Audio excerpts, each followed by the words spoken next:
You're listening to Nightmare on Film Street. The current time is 6:66. Traffic is clear ahead from here to the afterlife, but it's hell outside. For the next hour, you're on Nightmare time. So, let's give a grave welcome to our hosts, John and Kim. I wanna be your Tokyo convertible. We're gonna have to pay royalties on this. I won't sing anymore then, even though I wanna have fun with you. All right, everybody, welcome back to Nightmare on Film Street. I'm John. I'm Kimmi. And this week we are talking about Slumber Party Massacre II. Double the trouble. Bigger, better, supernaturalier. Yeah, it's an interesting twist. Now, like, if you asked me, I would like what the plot of this movie was. I'd say that it has a loose connection to Slumber Party Massacre I, and it follows the same sort of rules that A Nightmare on Elm Street Part 2 does, where we are taking our villain and making him more of a metaphor than anything else. That's actually one thing I did want to say. I don't want to say it so far off the top of the show because I don't want to be like, hello, welcome to Nightmare on Film Street. This is the fun podcast. So, about slashers being a metaphor for sex. Okay, but I bring that up because the synopsis on Letterboxd, which I gotta tell you. A metaphor for sex, Slumber Party Massacre 2, follows Courtney as she tries to lose her virginity. Letterboxd is not always the best place to go for a synopsis, but I really think it summarizes this movie pretty well. Courtney that's how it starts, just Courtney. Everyone's familiar with Courtney. Courtney is tormented by dreams of the infamous driller killer returning. He's infamous? Returning. I think she's the only one that knew about him. It seems like it. To wreak havoc. Returning? Only to find that the murderous monster is reincarnated as an evil rocker. I have some bones to pick. That's my question, right? Like, does this character, is he the soul and spirit of the villain from the first movie, reincarnated as an evil rocker, or is it something else entirely? These are the questions that we will answer tonight on Nightmare on Film Street. So, you did mention something off the top of the show that I absolutely agree with. Writer-director Deborah Brock, shout out to her, because this is a fucking dope movie. Oh, incredible. Huge Nightmare on Elm Street fan, right? Huge. Has to be. The French braids and all are just screaming Nancy. Huh? The French braid. Nancy has it in the end sequence of the original Nightmare on Elm Street when there's that, like, convertible dream sequence. That Tokyo convertible dream sequence. I believe you.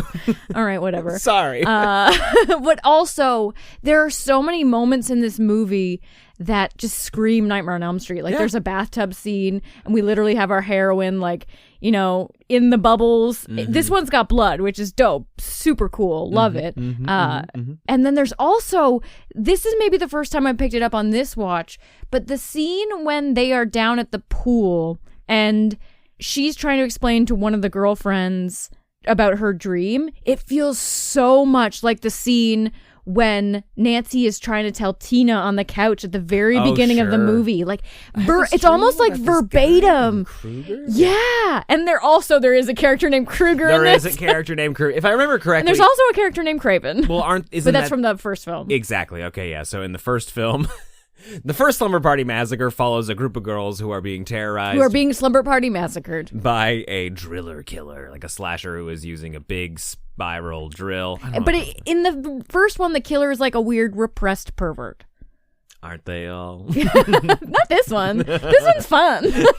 He's definitely not repressed. And then, Courtney, the lead of this movie, is the little sister of, it turns out to be the final girl of the first movie, but is kind of like a side character throughout 3/4 of the film. So she is a carryover character from the first movie. Her sister... They basically just carried over the trauma of the first movie. Yeah, exactly. The opening is her having a sexy dream about her soon-to-be maybe boyfriend. Catching a football. I was going to say playing football.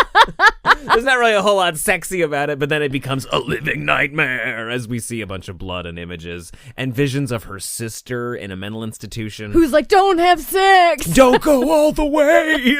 That's what she said. I love that. I love that so much.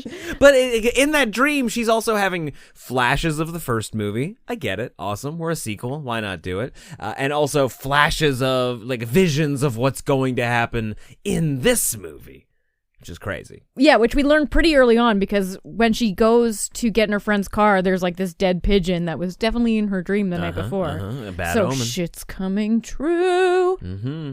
Big update from the first movie. Like these, the cast of characters in the first movie, like the girls who are having the slumber party. What a great group of ladies. And this one, we've got essentially a band. Like that's the core four in this movie. They are a band, and they are going to spend the weekend at one of their friends' parents' condos, Which is way more than just a condo. No, they just, like, it bought is a a house fucking somewhere. sweet house. Yeah, it's in the middle of a subdivision. It's in the middle of being built. It seems like this is the only house that has furniture, carpet, and a fully functional pool. Everybody else I think the pool is like multi-access, because there were a lot of loungers. They got money. I think it's a communal pool. Like, it's like the condos pool. I don't know about Not that. important. Not important at all. And that's where we are for the entire weekend. You know, like we're supposed having to be a slumber boys party for a little while, and then the boys are eventually going to come. And for the most part, we're here to practice. We're here to get some work done. Also, it's Courtney's birthday weekend. And we have lots of canned cheese. Lots of canned cheese. Oh, and side note, something we noticed during this watch, they were eating kettle chips. Most exciting thing, the branding hasn't changed since 1982. It is the same logo. Yeah. I didn't know that I had the logo for the kettle chips so ingrained in my brain, but I was just like, whoa! Leo point. I also spent a bunch of time needlessly. I was Leo pointing at a can of Diet Pepsi. I'm just like, is that how big? We were like, that's not regulation size. And then we had to Google the fucking milliliters of Pepsi in 1987. And it actually looks like it hasn't really changed very much, which is a surprise. It was bigger. Maybe she's just got little girl hands. No, that was a weird Pepsi size. I would say it was like 40 milliliters more than we have now. Maybe it's like a King size? I think there was a tie-in Pepsi with Top Gun. Maybe it's a bigger can of Pepsi. Okay, Italian for size the I military. buy. Because it's not quite like, the tall Pepsis that they had, like this tall Slims. Because it was the same like width of... Okay, it doesn't matter. It doesn't matter. It does not matter. So as she's having these nightmares, they're starting to like interfere with her waking life. Like she's seeing fingers in her burger. She's seeing headless chickens attack her from the fridge. Oh my God. Her friend, the drummer, who's super cute, Sally, explodes a pimple. It's great. It's disgusting. I can't believe we're glossing over it. I would spend 20 minutes talking about that sequence. This is incredible. They really committed to like a series of escalating physical effects on her face. Well, they laid the groundwork early too. Like, I got this pimple. I have so many pimples. I'm turning into it's one giant underneath pimple. the surface. You can't see it, but like I know that it's there. And then when it finally becomes massive and disgusting, it's just every time we cut back to her, the pimple's gotten bigger and bigger to the point where it's like sagging off of her face and dragging all of her skin with it. It's disgusting. Yeah, I commend that actress because she fully committed to that. And then also being a corpse later on, best corpse of the movie. She's one of two actresses in this movie that would later go on to be in a Friday the 13th film. Oh, yay. She was in New Blood, and one of the other girls was in A New Beginning. Which one? I don't know. I think it was Amy. Yeah, like disclaimer, we might not have the names fully right because we tried, but it's fucking hard. Half of them don't have photo bios. Some of them, like most of them don't have Wikipedia pages. Surprisingly, the fucking driller killer does not have a Wikipedia page. The character was scrubbed needs from the internet. Absolutely, it was totally scrubbed from the internet. Oh, maybe that's true. Yeah, so the actor who played, the guy who played him, who didn't really do a lot of acting. I think he did 3 movies. And this was the first one. This was the first one? I think this was his first film. Wow. Yeah. Good for him. Atanas Illich. He's an heir of some crazy sporting fortune. Well, I think we learned on that Joe Bob Briggs show that they own Little Caesar's Pizza. I thought it was Pringles. I was like, the fucking Pringles heir is so cool. Well, and he had an album that was out before this, like in 1986. He'd put out one album. He's got a couple other singles. I think there's a CD that came was he out like, in this is my shot? 1995. This is my shot to stardom. I can sing. Yeah. And be a killer. Well, I don't know if the killer had anything to do with it, but I think it was just But he his was so agent was probably just cool. like, this is the perfect role for you. This gives you the ability to do you're a triple threat. Well, he's definitely got to be singing his own songs, right? Because when he is singing, he's singing about being like a rich guy and having tons of money. And you're like, did you write this? Is this autobiographical? It seems like it. I don't think he wrote those songs. Let's buzz. And he wiggled his little butt. What killer takes a break halfway through his massacre? Oh, I fucking love it. Have a song, To right? change the lighting in the room, to supernaturally change the lighting in the room and have a full, like, fucking solo party by yourself. There's a girl bleeding out, like, crawling away from him. Like, can you please give me some dignity? Can you imagine? You're staring death in the face. He's coming for you, and he stops to do a show tune in the middle of it? I'd be like, listen, buddy, I appreciate all of this, the flair, the effort. You're really doing it, but these are my final moments. This is all I have. It's a shame some of these girls were just like, I mean, this is a hit. Maybe we should write this down. Like, they're there this weekend to work on songs. Everybody's a musician. They could have pleaded with him, right? Like, they have things in common. It's interesting that, like, do you think that's what... Oh, is that what attracted him to her? It's just like, hey, we speak the same language. We're simpatico. We shop at the same store. Everybody in this movie is a musician, except for the Adam Devine character, who's just like, ho, ho, ho, ho, the whole time. He did pick up a guitar. We just never got to see him play it. We heard it. It was not good. Oh, he played it? A little bit. It was bad. I did want to ask you that as the resident musician. It looked like the girls that were playing guitars knew what they were doing, but not the drummer. Not the drummer. She did a great job. She looked like she was having the greatest time, and she exuded drummer energy. She had the hair and the, like, not being the smartest person in the group. Oh, don't say that. The energy of a drummer. Yeah, but I think that if she really buckled down, like, and the hair, the mullet of a drummer. I think she could actually drum. I think she has an aptitude for it. Like, I think this is like she just needed the rhythm. I think she's maybe been behind a kit for 30 minutes before they hit, like, before they called action. I think she did great. Yeah, no, she had the enthusiasm. And isn't that really what the drummer is? The cheerleader for the group? Yeah, no. And also keeps the tempo. I was going to say, they're definitely not the core of the group where everything fails if they're not in time. That is the best part about watching bands, because, like, you either hear, but mostly, most of the time, you hear them all speed up, just slowly. Over time, they all get faster and faster and faster and faster and faster, because the drummer just slowly speeds up. That's about all the input I have as far as, like, having. But it did look like the girls, talent. like, they looked like they were playing the song. Absolutely, I was like, wow. Yeah, no, they really looked like they could play guitar. And their songs were pretty damn catchy. They're all right. I kind of dug them. Okay. I loved all the music in this movie, to be really? honest. I want the soundtrack. I don't know. Wow. I don't know if I love. They did peak at Tokyo Convertible, I will say that. And that's early in the movie. Which is I think a real song. I can't find it on Spotify, but the end credits say that they don't list a band, but they they do say from the album Man Alive, written by this person, but there's no performed by this band. Okay. Maybe it's written for a movie. There were all the credits except for played by this band. Wow. Okay, so let's talk about the killer, because that is something that's unique to this movie, and I think what makes it such a great sequel to the first film, because the first film is a really fun but tried and true slasher, and this one is in strange territory. Is that because we're in 87 and we are in, like, Freddy is really king at this time? Like, we're starting to get more supernatural with slashers in general, like Jason's, just not dying and getting gooier and gooier. Is that why? Maybe they just wanted like, to make Supernatural's in, baby. Where else do you go from here? Because, like, obviously it's true. it is true. They wanted to have the driller killer again, but he's dead. And so your choices and are he's kind of dry. Like, he's great in the first movie, but I don't know if he has, like, the staying power of being a multiple sequel villain. You know what I mean? Yeah, I don't think so. But this driller killer has sequel opportunity. Okay, so you're saying this is where we hang a dynasty. I agree with that, but also, too, there's something strange in that, like, what are his motivations? Oh, none. Like, is he anything beyond appearing here to impale some women? I mean, you could make an argument that what's the guy in the first movie doing? Does he have anything in, like, cooking beyond that? He's got repressed things happening. He's getting out some violent anger.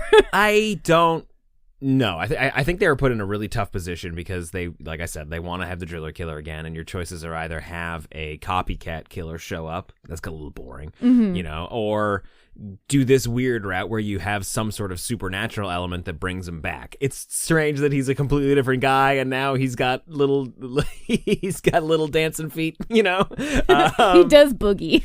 But I think that it's like it is a logical extension. What a weird thing to say with this fucking movie. This fucking movie. Logically. Slumber Party Massacre II. This movie's just good dumb fun. Like this is a pizza party movie. It is. And I'm like, it's a logical extension from the metaphor of the original film to go into the repressed fear of sexuality of these young girls. Like, but I think that's kind of it, like it's clearly just that she's scared of losing her virginity, and it's taken to the most wild degree. Like that fear becomes a new driller killer. So you know what I think he is? I think he's a tulpa. I think he is. Oh wow! Yeah, so he is the memory of the killer in the first one. Is that the secret theme of this season? That's manifested into what this apparition is, because it is all of her interests and personality amalgamated into this one killer. It really is her. She's the musician. Yeah. So that's something that's been transposed onto this memory. And then also he's kind of like dreamy and into her and in love with her, and he's like basically like killing all of her friends so he can just get to her. But he does it in this like lovey way. Is it lovey? He says he loves her sometimes, and he's also doing like lyric one-liners from classic songs. But yeah, I think he is the memory of the killer in the first one. But it's an apparition of that. It's like a warped funhouse mirror come to life of that killer. Do you think the creative and also team... her fear of sex.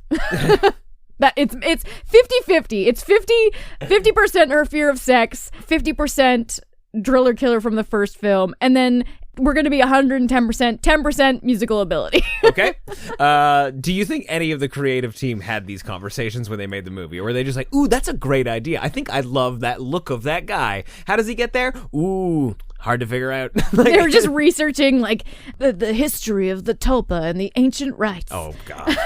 I hope not. Like, those are not the conversations that I want my B-movie people to be having. I think that I just want them to start from design and color gels and work back. But I think the key thing that makes him a tulpa and what a tulpa is it is manifested. You are its keeper. You are not keeper, but you are its base of creation. It's a psychological It is golem. Energy that you have fed it with. Uh-huh. And I think that's why everything is kind of escalating into the real world. She has the Freddy power. She is bringing things from the dream world into the real world. She is making headless chickens explode with motor oil. Yeah, it's definitely not blood. I love how much you love this movie.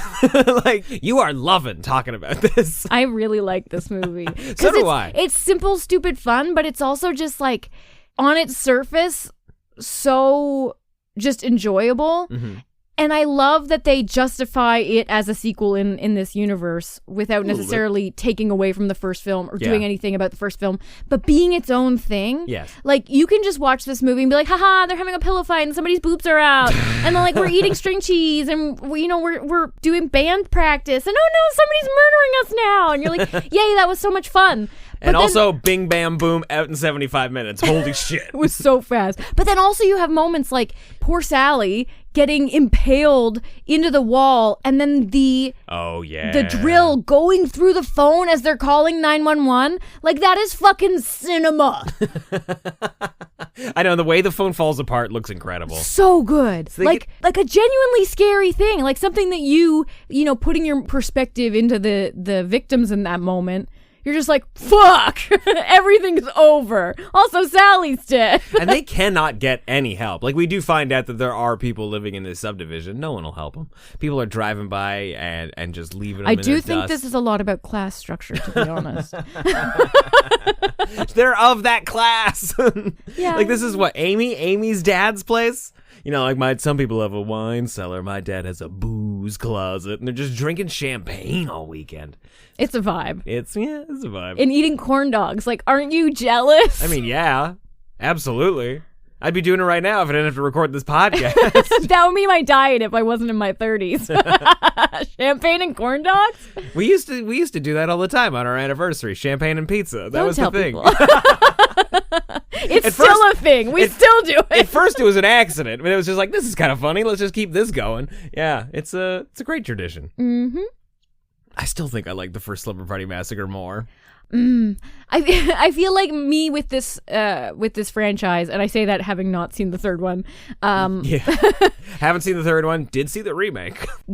My favorite one is the one I most recently watched. Oh sure. You know, like I'm like, this one is the best. Clearly, the second one is so fun. And then when we watch the first one again, I'm like, damn, this is a really great slasher. Yeah, I think I've really come around on the first one. Years ago, I would have sight unseen said, "Oh, the second one is the better one," and the second one is.